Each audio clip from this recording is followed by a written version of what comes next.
할렐루야. 오늘도 말씀으로 시작하는 여러분 사랑하고 축복합니다. 말씀 붙드시고 생명의 삶을 사시기 바랍니다. 누가복음 21장 5절부터 16절까지 보도록 하겠습니다.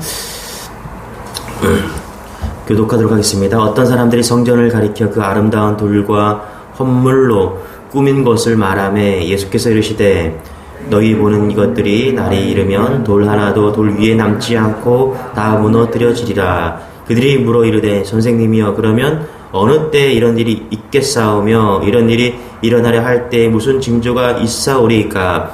이르시되 미혹을 받지 않도록 주의하라. 많은 사람이 내 이름으로 와서 이르되 내가 그리하며 내가 때가 가까이 왔다 하겠으나 그들을 따르지 말라. 난리와 소요의 소문을 들을 때 두려워하지 말라. 이 일이 먼저 있어야 하되 끝은 곧 되지 아니하리라. 또 이르시되 민족이 민족을 나라가 나라를 대적하여 일어나겠고 곳곳에 큰 지진과 기근과 전염병이 있겠고 또 무서운 일과 하늘로부터 큰 징조들이 있으리라. 내 이름으로 말미암아 너희에게 손을 대어 받게 하며 회당과 옥에 넘겨주며 임금들과 집권자들 앞에 끌어가려니와 이 일이 도리어 너희에게 증거가 되리라. 그러므로 너희는 변명할 것을 미리 궁리하지 않도록 명심하라. 내가 너희의 모든 대적이 능히 대항하거나 변박할 수 없는 구병과 지혜를 너희에게 주리라. 심지어 부모와 형제와 친척과 벗이 너희를 섬겨주어 너희 중에 며칠 죽이게 하겠고. 아멘. 여기까지만 보겠습니다. 예, 어제에 이어서 오늘 말씀 계속해서 우리 누가복음 21장 보기를 원하는데요. 오늘은 앞부분에 보면은 성전이 무너지는 것에 대해서 말씀하십니다. 여러분, 예루살렘 성전은 솔로몬 왕이 처음으로 세웠습니다. BC 966년경에 이제 이렇게 세웠는데요. 예루살렘 성이 건축되자 이스라엘 백성들은 예루살렘 성전을 중심으로 신앙생활을 합니다. 그런데 그 성전이 기원전 BC 587년 바벨론에 의해서 다시 무너지죠. 그리고 이스라엘 백성들은 이제 바벨론의 포로로 끌려갑니다. 그렇게 포로로 지내다가 다시 이제 해방되어서 다시 돌아오죠. 그때 스룹바벨에 의해서 스룹바벨과 다시 이스라엘 백성들에 의해서 다시 성전이 건축되어지는데 그 성전을 제2의 성전을 스룹바벨 성전이다. 그래서 BC 519년경에 성전이 세워집니다. 그리고 나서 이제 제3성전이 세워지는데요. BC 20년경에 예루살렘 성전이 다시 세워집니다. 헤롯 성전이라고 하죠. 처음에는 솔로몬, 그 다음에 스룹바벨, 헤롯 성전 이렇게 됩니다. BC 20년경에 헤롯이 이제 유대인들의 이스라엘 백성들이 환대를 사기 위해서 성전을 짓습니다. 헤롯이 유대인이 아니었기 때문에 정치적으로 이제 성전을 지어주면은 자기에게 많은 표가 오겠다. 이런 환심을 사기 위해서 성전을 짓는데요. 그 크기와 웅장함이 대단했다라는 거예요. 그래서 세계 7대 불가사의 가운데 하나가 이제 예루살렘 성전이었다. 황금으로 뒤덮인 그 성전의 모양, 찬탄을 금할 수 없는 그런 상태였는데요. 자, 그 성전이 얼마나 아름다웠는지 오늘 말씀에도 좀 그렇게 기록하고 있습니다. 우리 5절, 6절 같이 다시 한번 읽어볼게요. 시작. 어떤 사람들이 성전을 가리켜 그 아름다운 돌과 헌물로 너희 보는 이것들이 날이 이르면 돌 하나도 돌 위에 넘지 않고 다 무너뜨려지리라. 5절에 보니까 사람들이 성전을 가리켜서 그 아름다운 돌과 헌물로 꾸민 것을 말하다. 그렇죠. 감탄했다는 것이죠. 그런데 여러분 놀랍게도 예수님께서는 그 예루살렘 성전이 어떻게 무너진다라고 이야기를 합니다. 예언을 하시는 거죠. 어떻게요? 돌 하나도 돌 위에 남지 않고 다 무너뜨려지리라. 아주 끔찍한 그런 예언을 하고 있는 것이죠. 자, 예수님의 이 말씀을 듣고 사람들이 뭐라고 합니까? 7절에 이렇게 대답을 합니다. 같이 읽어볼게요. 시작. 그들이 물어 이르되 선생님이여 그러면 어느 때에 이런 일이 있겠사오며 이런 일이 일어나려 할 때 무슨 징조가 있사오리이까. 물음이 좀 이상해요. 뭐냐면 선생님 그러면 우리가 어떻게 해야 될까요? 이렇게 좀 물어야 되는데 그 성전 파괴에 일어날 징조에 대해서 묻고 있다라는 거예요. 이게 정상적인 물음이 아니라는 것입니다. 이것은요 예루살렘 성전의 파괴의 원인과 그 심각성에 대해서 당시에 이 제자들과 사람들이 인식이 부족했다라는 겁니다. 이런 거예요. 뭐냐면 유대인들처럼 메시아가 오면은 지금 예루살렘 성전보다 더 더 큰 화려한 성전이 건축될 거다. 이런 생각이 그들에 깔려있는 그런 물음이라는 것입니다.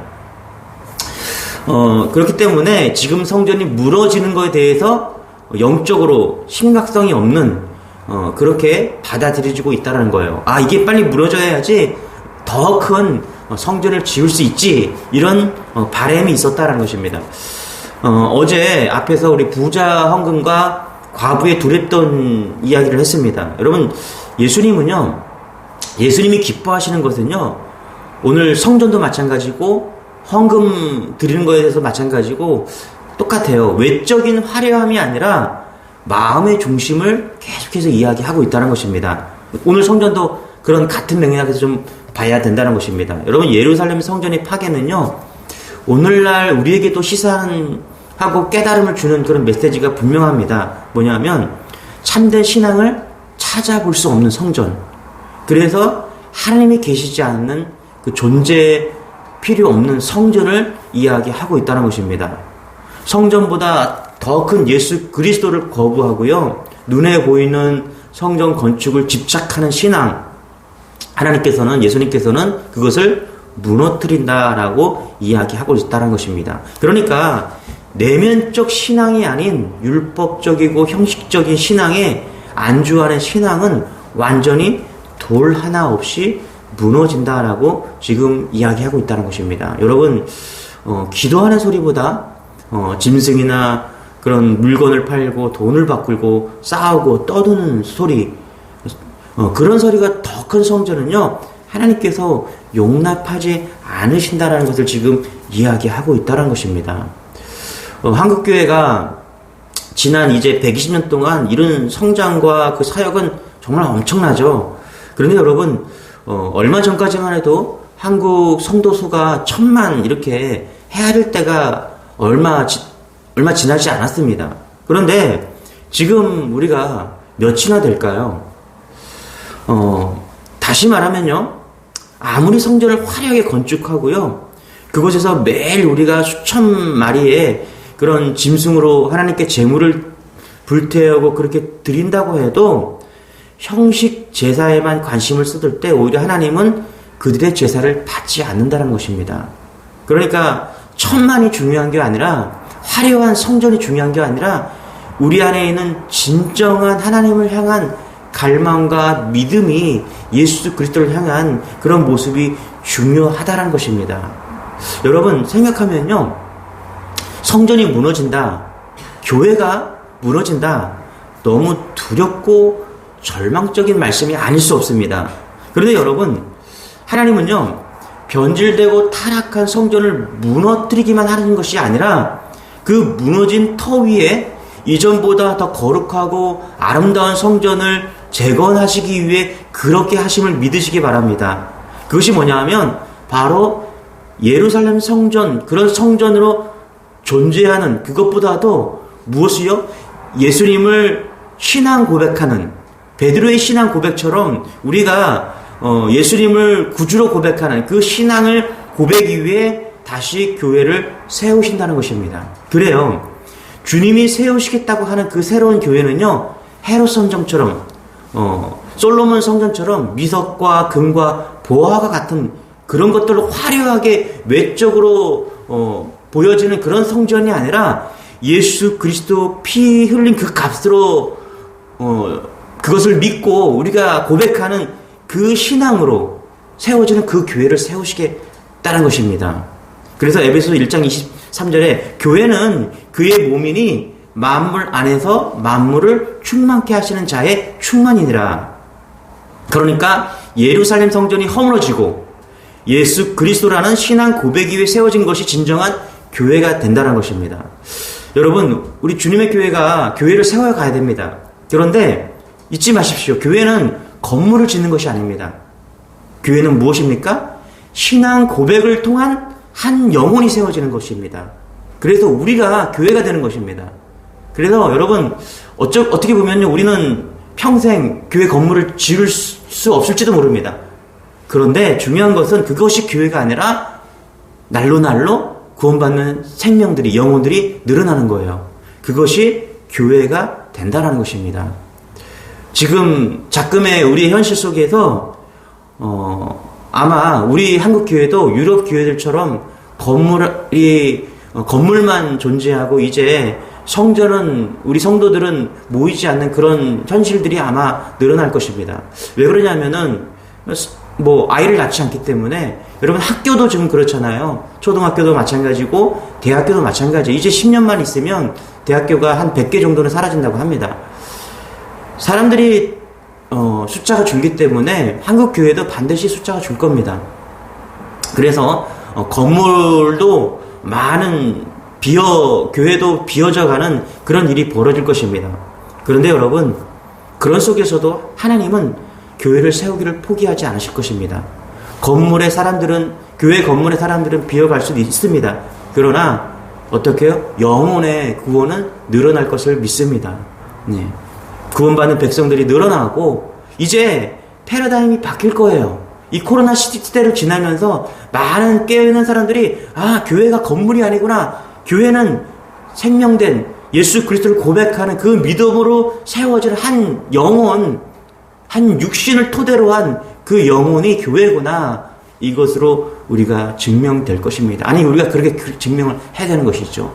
저는 우리 주님의 교회 성도들이 교회 건물을 짓는 그런 교회가 아니라 영혼이 예수 그리스도를 고백으로 세워지는 그런 영혼들이 세워지는 그런 교회가 되기를 축원합니다. 그것이 진짜 교회인 것이죠. 그러지기 위해서는요, 예루살렘 성전이 반드시 무너져야 된다는 것입니다. 자, 여러분 8절입니다. 같이 한번 읽어볼게요. 시작. 이르시되 미혹을 받지 않도록 주의하라. 많은 사람이 내 이름으로 와서 이르되 내가 그라하며 때가 가까이 왔다 하겠으나 그들을 따르지 말라. 보세요, 여러분. 이제 예루살렘 성전은 무너지기를 지금 예언하고 있잖아요. 그럴 때 징조들이 나타납니다. 자, 보세요. 8절에 보니까 거짓 선지자들이 나타난다고 이야기를 합니다. 여러분, 이것은요, 우리에게 주는 메시지예요. 우리가 성전되었을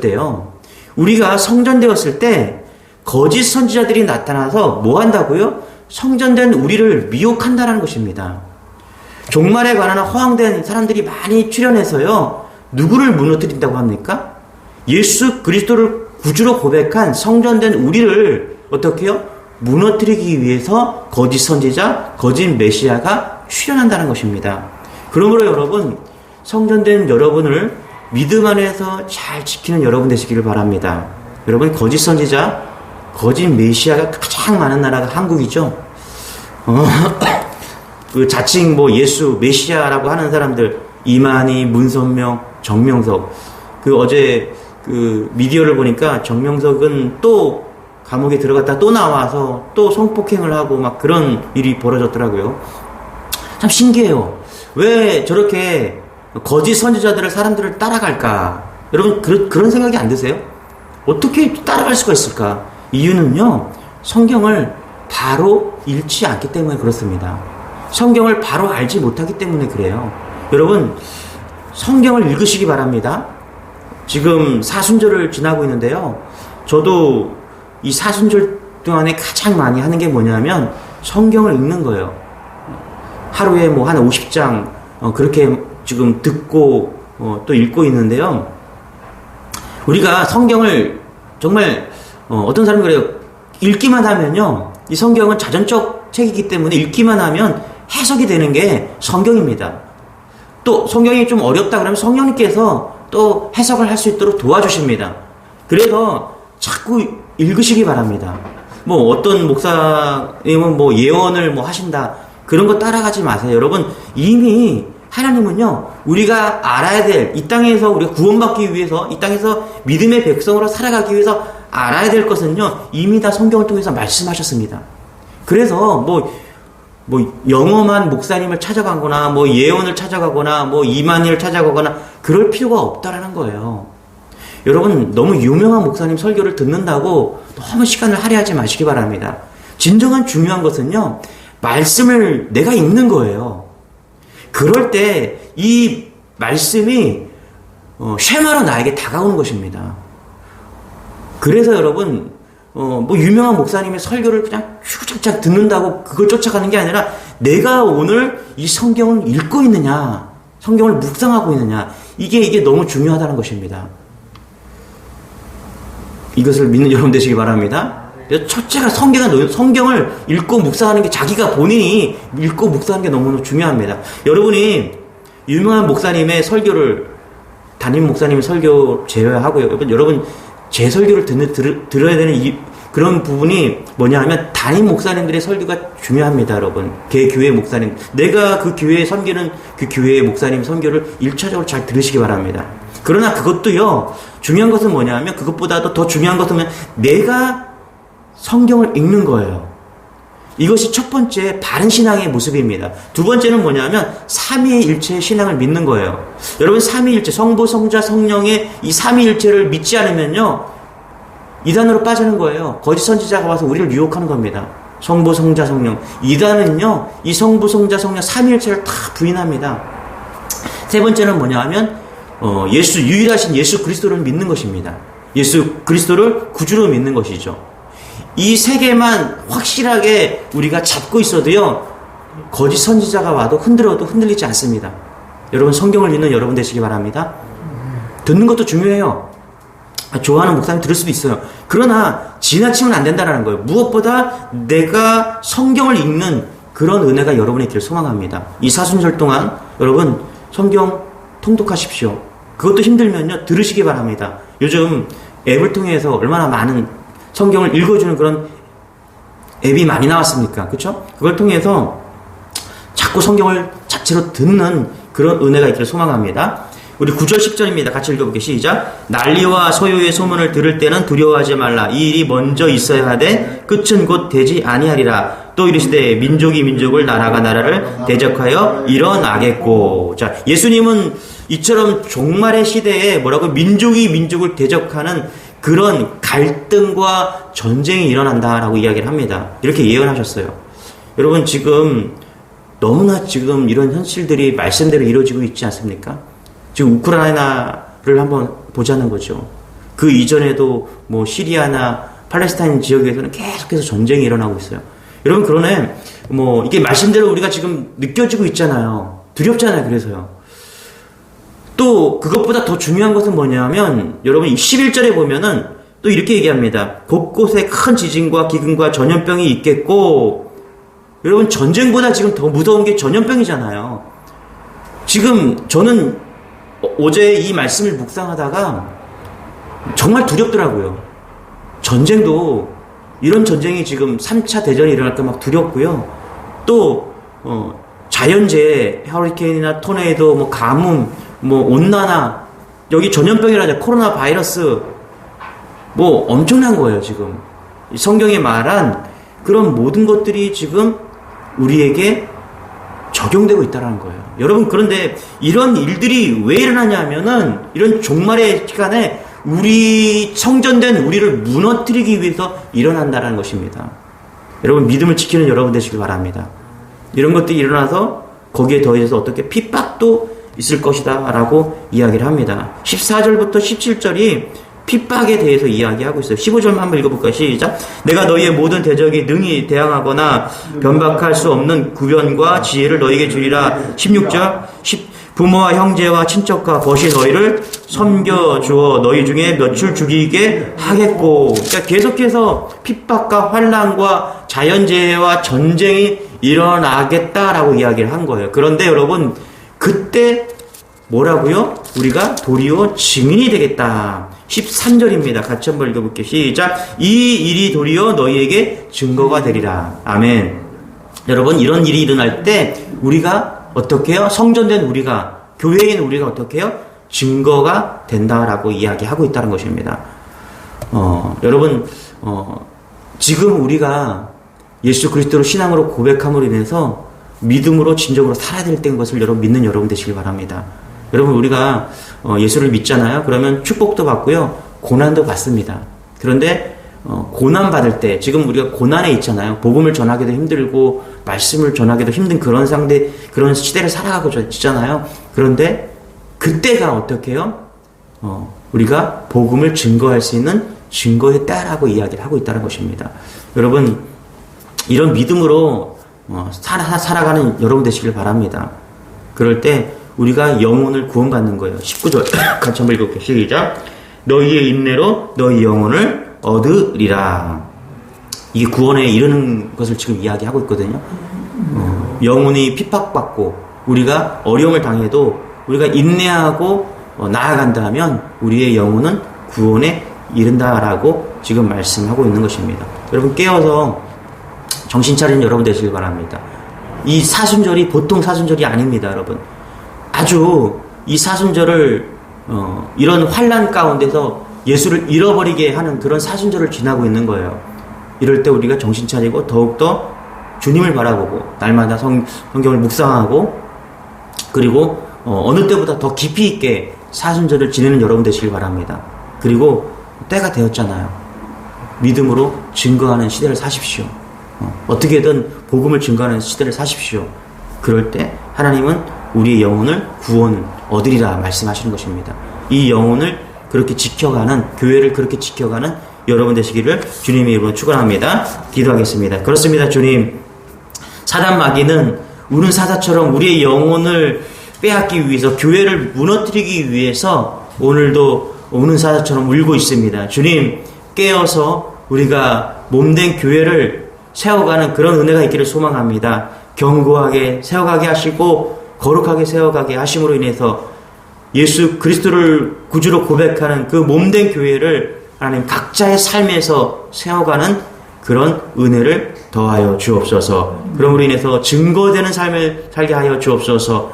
우리를 통해서 예수 그리스도가 증거되는 그런 삶을 살 수 있도록 은혜를 더하여 주옵소서. 감사드리며 예수님의 이름으로 기도드리옵나이다. 아멘. 우리 주여 한번 외치시고요. 오늘도 거룩한 성전된 우리가 또 증거되는 삶으로 살게 하시고 또 몸이 불편한 성도들을 위해서 계속해서 우리 기도하시고 나라와 민족과 또 우크라이나 땅을 위해서 이렇게 중보하는 여러분 되시길 바랍니다. 우리 주여 한번 외쳐 기도하겠습니다. 주여.